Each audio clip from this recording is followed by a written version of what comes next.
Tony Perkins. Trump gets a mulligan on life, Stormy Daniels. The Family Research Council head says that evangelical conservatives are willing to overlook Trump's past behavior so long as he delivers for them on policy. Donald Trump is still the answer to many conservative evangelical leaders' prayers. Or at least to their continuing grievances. They embrace Trump the policymaker, says Family Research Council President Tony Perkins, despite being uneasy about Trump as a man. Perkins knows about Stormy Daniels, the porn actress who claimed, in a 2011 interview, that in 2006 she had sex with Trump 4 months after his wife Melania gave birth to their son Barron. He knows of the reports that she was paid off to keep the affair quiet in the waning weeks of the 2016 election.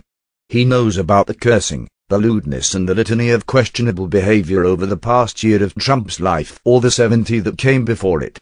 We kind of gave him all right, you get a mulligan. You get a do-over here, Perkins told me in an interview for the latest episode of Politico's Off Message podcast. We're paid off porn star against being the first president to address the March for Life, and a lot of evangelical leaders insist they can still walk away happy. Evangelical Christians, says Perkins, were tired of being kicked around by Barack Obama and his leftists. And I think they are finally glad that there's somebody on the playground that is willing to punch the bully. What happened to turning the other cheek? I ask. You know, you only have 2 cheeks, Perkins says. Look, Christianity is not all about being a welcome mat which people can just stomp their feet on. In all the clashes between principles and power over the last 2 years, conservative evangelicals can seem to have made one of the biggest and more confusing trade-offs, at least to outside observers. After all, they say the roots of their beliefs go far deeper than partisan concerns. During the primaries, evangelicals turned out in numbers that surprised everyone, and more than 80% stayed with Trump in the general election against Hillary Clinton, even after the Access Hollywood tape and everything else during the campaign. But their support is starting to waver.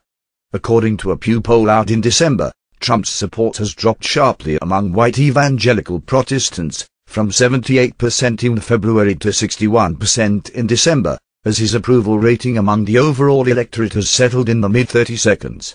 Perkins, who started out the 2016 race as a strong supporter of Sen. Ted Cruz, has been a frequent visitor to the Oval Office. Has prayed with Trump. He says has seen the president grow, including in his sense of faith. What might look like hypocrisy, Perkins says, is actually attention to detail. Perkins cheers the White House's restrictive posture towards abortion rights and its religious freedom executive orders, which critics allege are part of a thinly veiled attempt to legalize discrimination against LGBTQ Americans. He says his only gripe with the administration is that Secretary of State Rex Tillerson is not doing enough to stop abortions and liberal activism around the world. We're seeing Soros dollars being connected with UZ funds, and they're creating these pro-abortion, pro-communist groups in some cases, working to take down conservative governments, Perkins says. According to Perkins, evangelical leaders have no illusions about the nature of their relationship with Trump. I don't think this president is using evangelicals. I think he genuinely enjoys the relationship that had developed. He has found, I think, and has a very transactional president. Trust is important to him.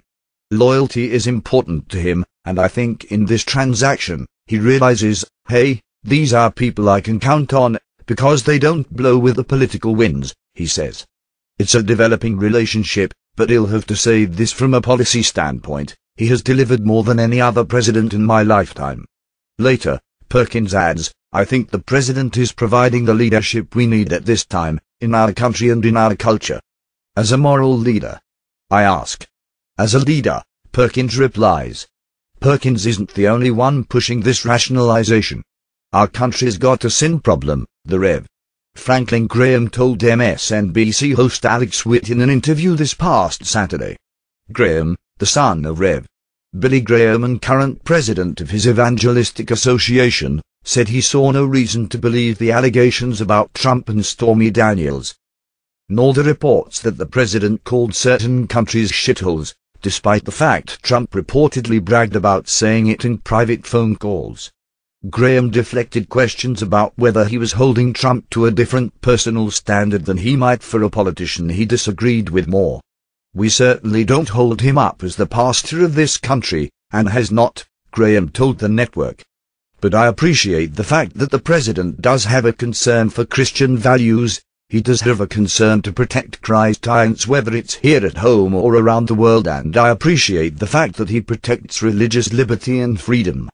Plus, there's Vice President Mike Pence, an evangelical himself, and the constant reassurance many evangelical leaders cite, who while traveling in Israel on Monday said he wouldn't talk about the latest baseless allegations in the Stormy Daniels confessional. Many evangelical leaders have struggled with Trump's position on immigration, including several on his own advisory council. Last week, after a meeting with House Minority Leader Nancy Pelosi D. Califf, several religious leaders joined her and other Democrats for a press conference pressing Trump to protect the Dreamers. To those members of Congress committed to life, "It doesn't finish when the baby is born," says National Hispanic Christian Leadership Conference President Samuel Rodriguez, who was one of the speakers at Trump's inauguration. Womb to tomb. Though Trump kicked off his campaign by railing against Mexican immigrants as criminals and rapists, Perkins says, "It's not a lot of people think, well, they don't want Mexicans down here. They don't want people from South. That's not what it is. It's the items other than Mexicans that are crossing the borders, who are coming from Islamic countries, that are coming into this country to do harm to this nation." A father of 5, including a 10-year son, Perkins says the president has posed a challenge in what to tell his children. None of them like all the tweeting, and Perkins says he'd change that if he could, though he understands it. These things that are said about him bother him, and he is one of those people, like most people, looking for acceptance, not rejection. That's why his reference to the polls and stuff like that, and so when someone on TV, a talking head, is saying things about him, his natural reaction is to respond. And I think that's what he's done with Twitter, Perkins says. And so, in terms of my family, my kids growing up in a Christian home, and as we talk about these things, there's an understanding that he has a need, and he wants to be accepted, and these things that are said are hurtful. Is that forgiving attitude in keeping with conservative Christian teachings? We see right and wrong. We see good and evil. But also among evangelicals, there's an understanding that we are all fallen, and the idea of forgiveness is very prominent, Perkins says. And so, we understand that, yes, there is justice, but there is mercy. Mercy in politics can be harder to find.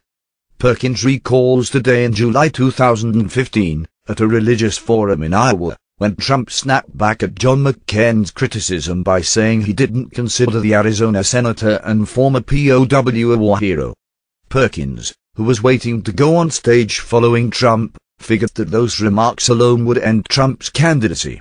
What he underestimated, Perkins says, was the anger at McCain, whom he considers a friend, but who's been extremely disappointing politically to evangelicals for years.